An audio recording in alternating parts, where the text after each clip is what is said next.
जय श्री राम दोस्तों। फाइनली अब मौका मिल ही गया राम मंदिर के ऊपर बात करने का, क्योंकि काफ़ी लंबे समय से कुछ चीज़ें निकल के सामने आ रही है। जैसे कि कुछ ऐसे लोगों को इनवाइट किया जा रहा है जिसको लेकर कोई भी नहीं चाहता है कि श्री राम मंदिर जाए, लेकिन कुछ ऐसे महंत लोग को भी इनवाइट नहीं किया जा रहा है जिनको बहुत ही ज़्यादा ज़रूरी है जाना। अभी तक आपने मोदी जी की ये फ़ोटो वीडियो तो देख ही ली होगी जिसमें मालदीव को लेकर प्रमोट किया जा रहा है। फाइनली अभी की खबर ये आ रही है कि ड्रैगन के गाने पे ये 3 मिनिस्टर है ये नाच रहे थे जिनको मालदीव सरकार ने सस्पेंड कर दिया, जिसको लेकर बहुत ही निगेटिविटी फैलाई जा रही है। हालांकि ऐसा कुछ भी नहीं है, इनको सस्पेंड ज़रूर किया है लेकिन 2 हफ्ते के लिए, 2 हफ्ते में फिर वापस आ जाएंगे ऐसा बताया जा रहा है। अगली खबर सीता मैया के पीहर से ये जो आप सामानें देख रहे हैं जनकपुरी धाम से अयोध्या के लिए आ रही हैं। सामान आप देख सकते हैं टोटल ये चांदी सोने का है। मुझे उम्मीद है कि ये तस्वीरें आपने पहली बार देखी होंगी। कैसा लगा देख के ज़रूर बताएं।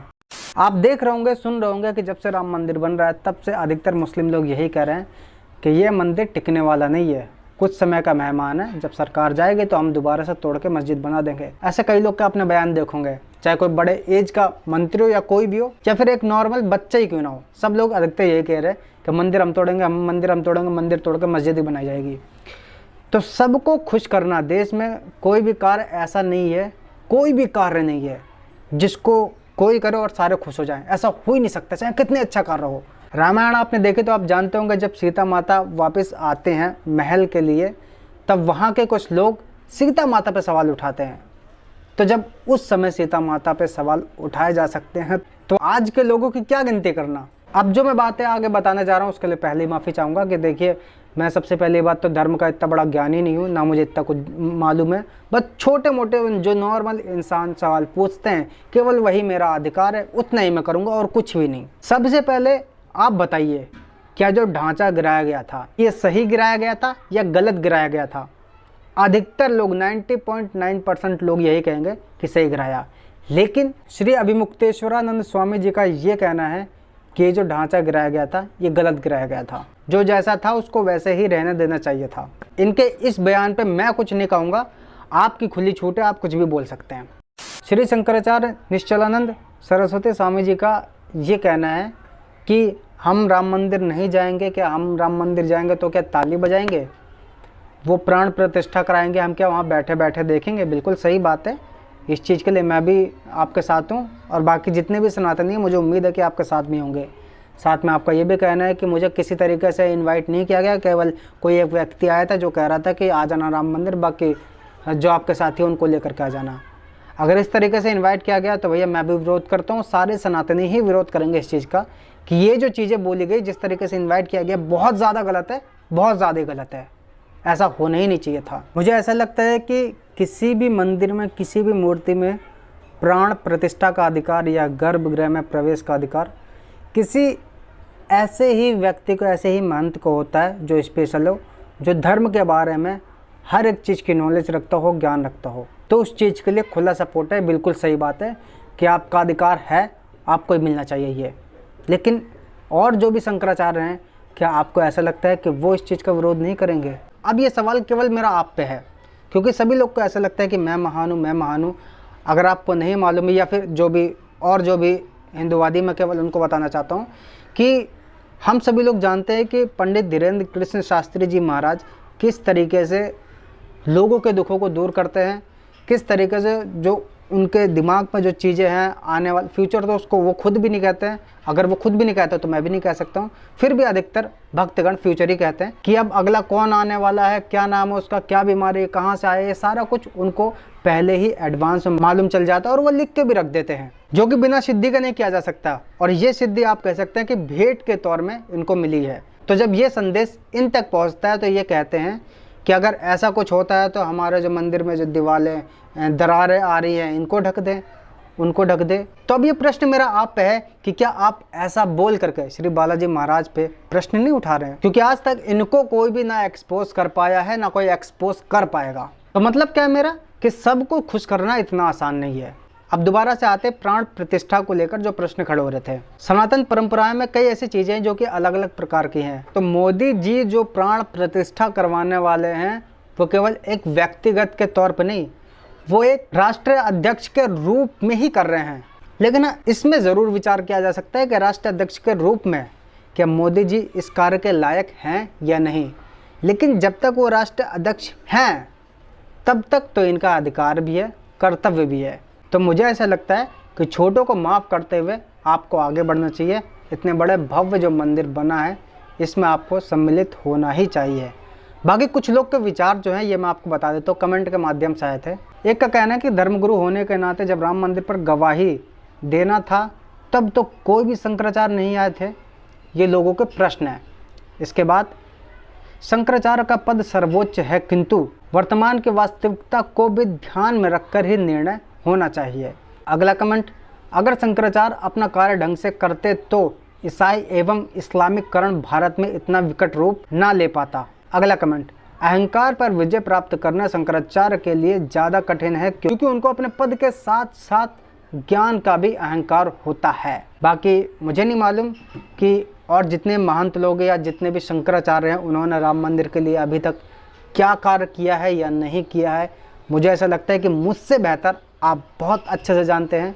अब मंदिर कमेटी की तरफ से किन को बुलाया है, कई बड़े बड़े मंत्रियों को भी बुलाया है, कई एक्टर को भी बुलाया, एक्ट्रेस को भी बुलाया है, और कोई क्या नाम है इसका क्रिकेटर में से भी कई लोग को बुलाया है, सबको नहीं बुलाया है। 600 650 तकरीबन या 700 तकरीबन बताया जा रहा है कि इतने लोग को ही केवल बुलाया गया है। मंत्रियों में से बात करें कि किन किन को बुलाया, तो कुछ 2 ऐसे लोगों को बुलाया जिनको सपने में भी नहीं बुलाना चाहिए, नीतीश कुमार और लालू प्रसाद यादव। समझ गए, ये वही लोग हैं जिन्होंने गोलियां चलवाई थी राम भक्त पे और उनको इनवाइट किया जा रहा है। पता नहीं मंदिर कमेटी ऐसा क्यों कर रहे हैं, मैं उन पर दखल अंदाज़ी नहीं देना चाहता, टांग बीच में नहीं घुसेड़ना चाहता हूँ, लेकिन पता नहीं ऐसे लोगों को क्यों इन्वाइट किया जा रहा है। क्या इनसे क्या लालच है? 1 रुपया भी इन्होंने दिया नहीं होगा मंदिर के लिए, लेकिन ऐसे लोगों को बुलाया जा रहा है जो घर पे पता नहीं क्या क्या उटपटांग चीज़ें करवाते हैं। इनका बेटा क्या कहता है खुद सुने।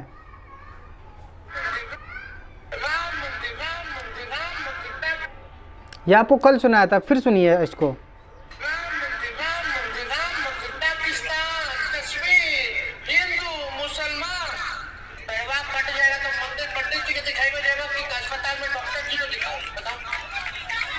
क्या सोच के इन्वाइट किया इनको?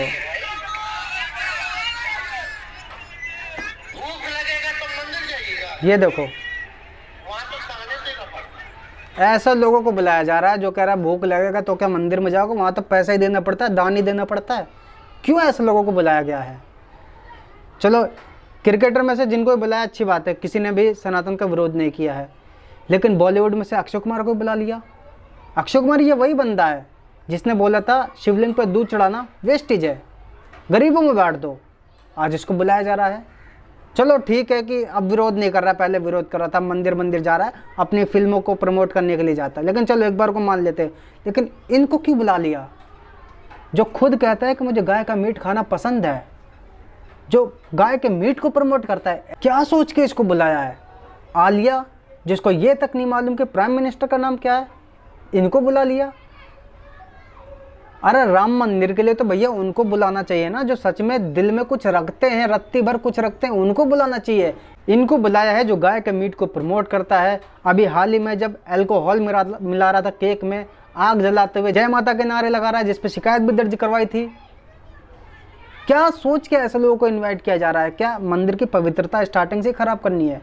स्टार्टिंग से हम कहते आ रहे हैं कि भैया जो मंदिर में कार्य करने वाले जो मजदूर है वो केवल हिंदू ही होना चाहिए, मुसलमान से कोई भी दिक्कत नहीं है। मुसलमान से दिक्कत 1% भी नहीं है। दिक्कत केवल इस चीज़ से कि मुसलमान खा करके क्या आ रहा है, मंदिर में काम करने आ रहा है, घर से क्या खा करके आ रहा है। क्या आपको इसके बारे में जानकारी है? अगर इसके बारे में जानकारी है तो अलग मैटर है, लेकिन अगर आपको इसके बारे में जानकारी नहीं है तो आप ऐसे लोगों को क्यों बुला रहे हो? क्या देखिए, खुशी का माहौल है, ये पहला साल है जिसमें दिवाली को 2 बार मनाया जाएगा। मैं रंग में भंग नहीं डालना चाहता, नहीं मैं चाहता हूँ, ना मैं खुद भी डालूंगा, क्योंकि दिया भी जलाना है, पटाखे भी अच्छे से फोड़ने, जैसे पूरी नॉर्मली जो हम दिवाली मनाते हैं वो मनाने हैं। मैं भी मनाऊंगा, सबको कहूँगा मनाने के लिए, लेकिन जो ये चीज़ें करी जा रही है कहाँ तक सही है? मेरे हिसाब से तो कहीं से भी सही नहीं है। बताओ, जो राम भक्त पे गोली चलवा रहा है उनको बुलाया जा रहा है, जो गाय के मीट को प्रमोट करता है उनको बुलाया जा रहा है। अरे अगर आपने लिस्ट बना रखी है कि भैया ये इतने एक्टर को बुलाना है, इतनी काउंटिंग है, 10 या 11 या 12 या 50 या जितने भी एक्टर आपने छांट रखे, तो आशुतोष राणा जैसे एक्टर राइटर को भी लीजिए ना, जिनको शिव तांडव पूरा कंठस्थ है। आधा शर्मा जैसी एक्ट्रेस को लीजिए, जिनको शिव तांडव, महामृत्युंजय मंत्र और कई ऐसे चीज़ें हैं जो इनको कंठस्थ है, कई मंत्र, कई आरती, बहुत सारी चीज़ें। ऐसे लोगों को बुलाना चाहिए ना जो दिल से इस चीज़ को निभाते हैं। जो गाय के मीट को खा रहा है, प्रमोट कर रहा है, आप इसको बुला रहे हैं। ये लोग जो है ना, भिखारियों की धूल भी नहीं है, उन भिखारियों की जिन 300 भिखारियों को बुलाया गया है, जिन्होंने भीख मांग करके, दान ले ले करके 4 लाख रुपए इकट्ठा करे थे और मंदिर को दिए थे बनवाने के लिए। ये उनकी धूल भी नहीं है और आपने इनको बुला लिया। तो मेरे हिसाब से तो भैया बहुत ज़्यादा गलत चीज़ हुई है, इनको नहीं बुलाना चाहिए। बाकी जिनको क्या लगता है बुलाना चाहिए या नहीं बुलाना चाहिए, कमेंट सेक्शन में आपके लिए खा दिया, आप अपनी राय ज़रूर रखिए। जो अपडेट आएगी बाकी मैं आपको बताता रहूँगा। तब तक के लिए चैनल के साथ जुड़ करें, सब्सक्राइब करने के बाद ध्यान रखना है बेल आइकन अवश्य प्रेस करें, ताकि जो भी वीडियो अपलोड करो उसके सबसे पहले आप तक नोटिफिकेशन पहुँच सके। जय श्री राम।